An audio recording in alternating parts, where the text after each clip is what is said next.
عملت لحلمي عملت كثير. الحمد لله رب العالمين، والصلاة والسلام على إمام الأنبياء والمرسلين سيدنا ونبينا ومولانا محمد خاتم النبيين وعلى آله وأصحابه وأزواجه وذرياته ومن تبعهم بإحسان إلى يوم الدين.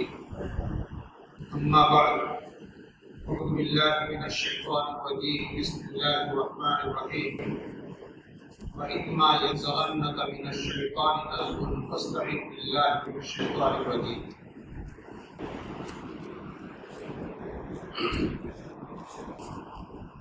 قابل احترام بزرگوں اور دوستوں، اللہ کا شکر ہے کہ اللہ نے ہم کو ایمان کی دولت نصیب فرمائی ہے. ایمان کے ساتھ اللہ تعالیٰ ہم کو اطاعت کی، بندگی کی توفیق دیتے ہیں.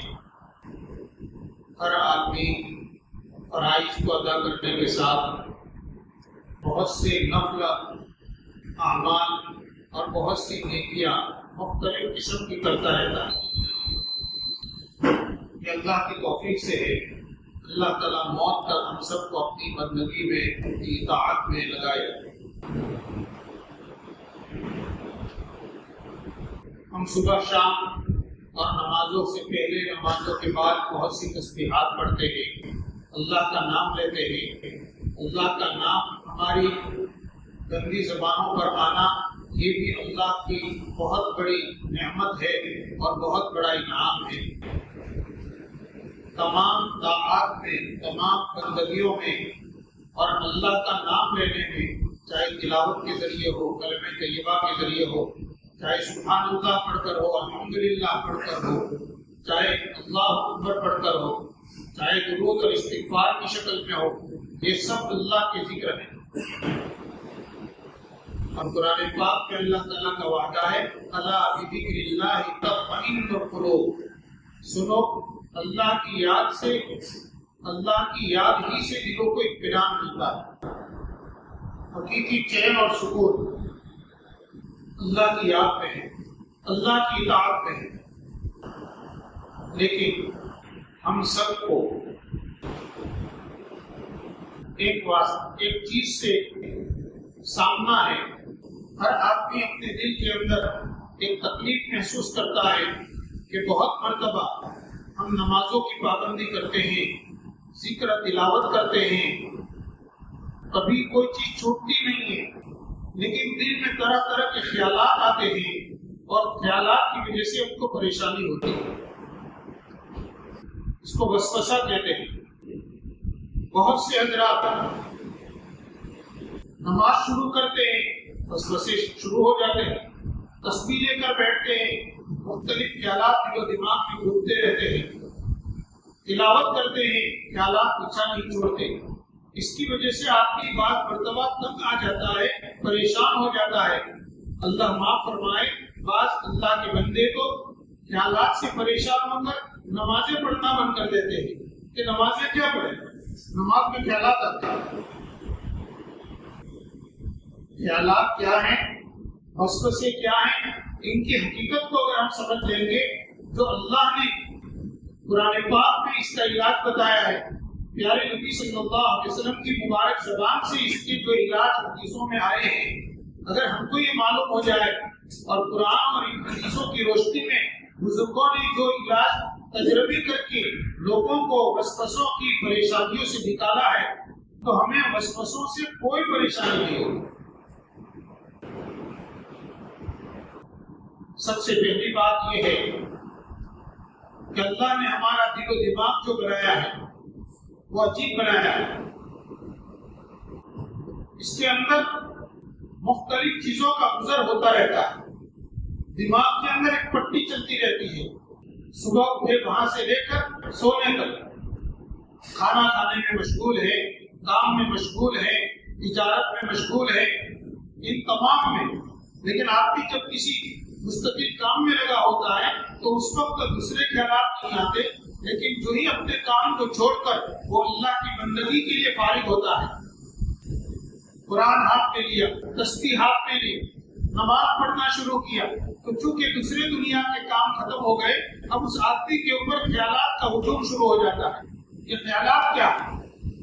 اگر بندگی کے وقت میں، عبادت کے وقت میں اسے خیالات آ رہے ہیں تو سمجھو کہ شیطان ہمارے اوپر ایک طرح کا حملہ کر رہا ہے۔ شیطان کے حملوں سے ہمیں بہت پریشان ہونے کی ضرورت نہیں۔ کیوں؟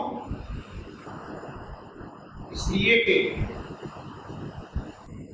شیطان اللہ کی مخلوق ہے، جیسے ہم اللہ کی ایک مخلوق ہے۔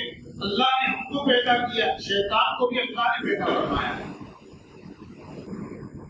مشکات کے شاعر ملا علی قاری رحمۃ اللہ علیہ فرماتے ہیں کہ شیطان کی مثال تو ایسی ہے جیسے کسی کے بنگلے پر آپ گئے، گیٹ میں کتا کھڑا ہے پالا ہوا، آپ کو دیکھ کر بھونکنے لگا۔ آدمی وہاں پر پریشان نہیں ہوتا، نہ وہاں سے بھاگتا ہے، جس سے ملنا ہے اس کی ملاقات کو کینسل کر کے وہاں سے واپس نہیں ہوتا، نہ کتے کو مارنے جاتا ہے، نہ کتے کو ڈانٹتا ہے، بلکہ سیدھا فون ملائے گا یا آواز دے گا اس مکان کے مالک کو، بھائی مجھے آپ سے ملنا ہے، اور کتا کھڑا ہے۔ وہ آدمی ایک آواز دے گا، ایک لفظ بولے گا، اس کا کوڈ ورڈ بولے گا، کتا فوراً خاموش ہو جاتا ہے۔ ملا علی قاری رحمۃ اللہ علیہ فرماتے ہیں بس یہ شیطان بھی اللہ کا پیدا کیا ہوا ایک کتے کی طرح کا ایک مخلوق ہے۔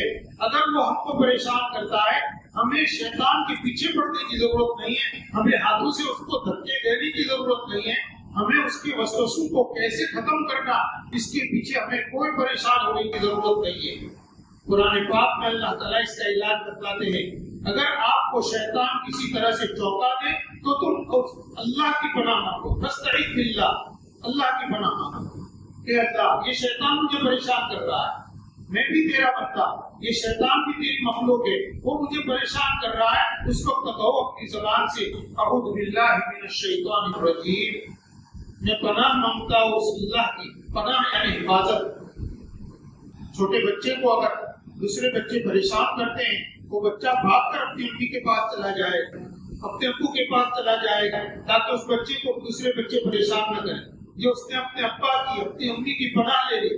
بس ہم کو جس حالت میں ہو، جہاں کہیں ہو، اگر خیالات کی وجہ سے ہم کو پریشانی ہو تو آپ اپنی زبان سے کہیے اعوذ باللہ من الشیطان الرجیم، بس۔